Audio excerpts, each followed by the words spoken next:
Hi Fam Bam, welcome to another episode, video, whatever you want to call this, of the Simplified series.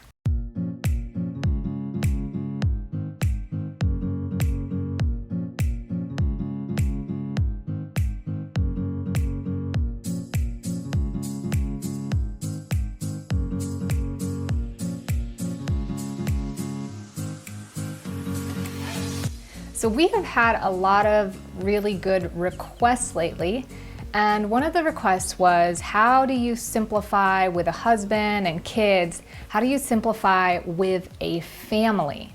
So I'm really excited to share this particular topic with you guys because that is a big question, and a lot of it begins with how much you and the family are on the same page. Typically, it's how much you and the spouse are on the same page, since you typically run the household together.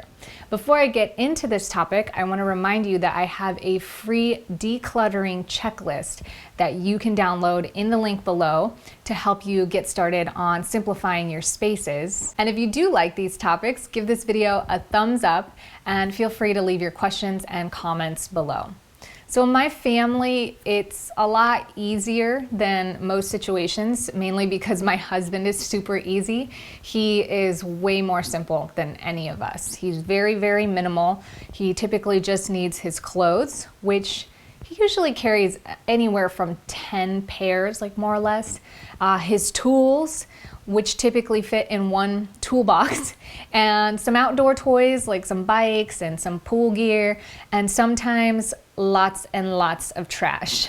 What I mean by this is he has fun like repurposing things, collecting cardboard, making cardboard furniture, finding wood and making a catapult with the kids. So I've kind of limited his art supplies to one bin that it can all fit in, and anything that they want to make or like workshop in, I tell them to do it out in the garage. So if it was up to my husband, he would probably want the spaces to be even more minimal. When I met him, he had like one piece of furniture, his bed, a lamp, and all of his bills were stacked very neatly on that piece of furniture. And that was it. You know, he had a motorcycle that he rode on every single day, and he's more about getting out, being active, experiencing things. He wants to spend all day on the beach playing volleyball and swimming in the waves, or all day at the pool or at the playground with the girls, and that's just how he is. The kids are a little bit more complicated because kids can utilize so much, and it's fun to watch them experience and learn and grow from their surroundings and the things that are available to them. We do our best to limit distractive items, as well as items that don't promote thinking or growing or learning in some sort of way. We never want to impose the fact that our kids have to be a minimalist. Of course, we want them to be intentional and thoughtful about what they incorporate in their lives and what they keep or what they choose to spend their time on and how they choose to behave. We want them to do what adds value to them and be conscious of how to add value towards others. But when it comes to materialistic items, I know my brother had imposed this a long time ago. He's so insightful. He asked me if my kids had to not care, or if it would not be okay for them to care about things that we didn't care about. And I was kind of like, what do you mean? And he said, you know, because your little one, she really likes clothes. She really likes fashion. She cares about the kind of social female stuff. She cares about shoes. She likes bags. And I was just wondering if, you know, if she gets older and that's like really what she cares about, would that be something that you would discourage her from? And my answer was, of course not. Of course not. Never. Like, we grew up in the same household, and me and my brother know exactly how it feels to be discouraged from our passion for the sake of what our parents wanted to sort of, I guess, live vicariously through us, or not vicariously through us. And so if my kids wanted to pursue a different materialistic approach to life, it would totally be okay. And we've implemented this rule that allows them to make that choice starting right now or at any given moment in time. And that rule is they're able to manage their belongings 100%. But if they do, then all their belongings must stay organized, must stay accounted for, and must stay within their bedroom. So this means that they have their own space that they are responsible for. And if their stuff crosses over into our space, then we are responsible for that in whatever way we choose to manage it. And if they are responsible for their space, we're not helping them with that responsibility. So the other side to the coin, or the other option, is that they can have our help. We'll help them pick up their room. We'll help them manage, if stuff gets kind of untidy outside of their room. We will help them make choices on what to keep. But if that's the case, then what we say has to be limited to these certain rules. There are 5 main rules that we implement, not only requests, but that are a part of this household. And rule number 1 is that every item must have a place, and it must have a conscious place. So it's not like all my art supplies just get thrown in the corner of the room and that's their place. It needs to have a conscious, functional space within their space. And that's important, I think, not only in the kids' room, but in our household as well. My husband abide by these rules throughout the entire household. It's one of the decluttering hacks that I'll go over here in the next couple weeks. And it just makes it more functional.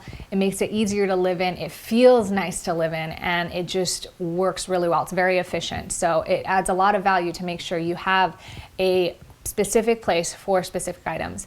And number 2 is you have a limited storage. So what this means is they're allowed to have the stuff that they choose to have: books, clothes, toys, art or art supplies, but they're limited to a certain amount of space or storage for those items. So if their books don't fit on the bookshelf and they want to accumulate more books, they need to start picking out the books that they no longer read or that they've outgrown and don't use, and donate them or share them with other people so that the books that they do own all fit in the bookshelf. So they have this for all of their items, including their clothes and their toys and their artwork, etc. The third rule we have is a limited quantity of items. This means we can't have an excessive amount of extra items. One of the things that they seem to be collecting a lot of lately are sunglasses. I'm not sure why. I think grandma gave them a pair, then the neighbors gave them a pair, then they got a pair from a party or something, the cheap little sunglasses. So when it comes to those, we're pick one pair. Pick one that you like. They're limited to about 3 stuffed animals, 1 or 2 costumes, for Halloween or just for playing dress up. And we limit this so that the space doesn't get over cluttered. It's really easy to collect these things and accumulate, but they enjoy it so much more when it is a specific item that they've chosen to enjoy, and it's dedicated to that specific type of use or play. And that really coincides with rule number 4, which is that it must be used regularly. And they are very intentional and thoughtful, and they seem to appreciate and really use the items rather than having 3 dozen different things to choose from. And the items really get used and loved and appreciated. So if it's not used regularly, a lot of times we sit down, we look and say, hey, your toy bin's getting full or your art bin's getting full.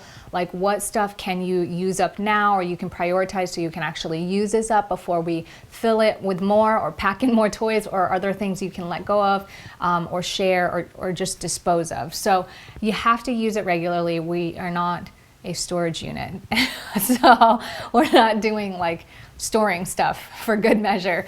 And again, all of these rules apply to our household as well. My husband and I assess and apply these specific ideas and rules to our own items. And typically when we do it with the kids, we do it with ourselves too, so that we're kind of doing it together as a family, and it allows everybody to feel like it's a group event. It's not like the parents are imposing this on the kids. We're just saying, hey, it's decluttering, cleanup assessment time.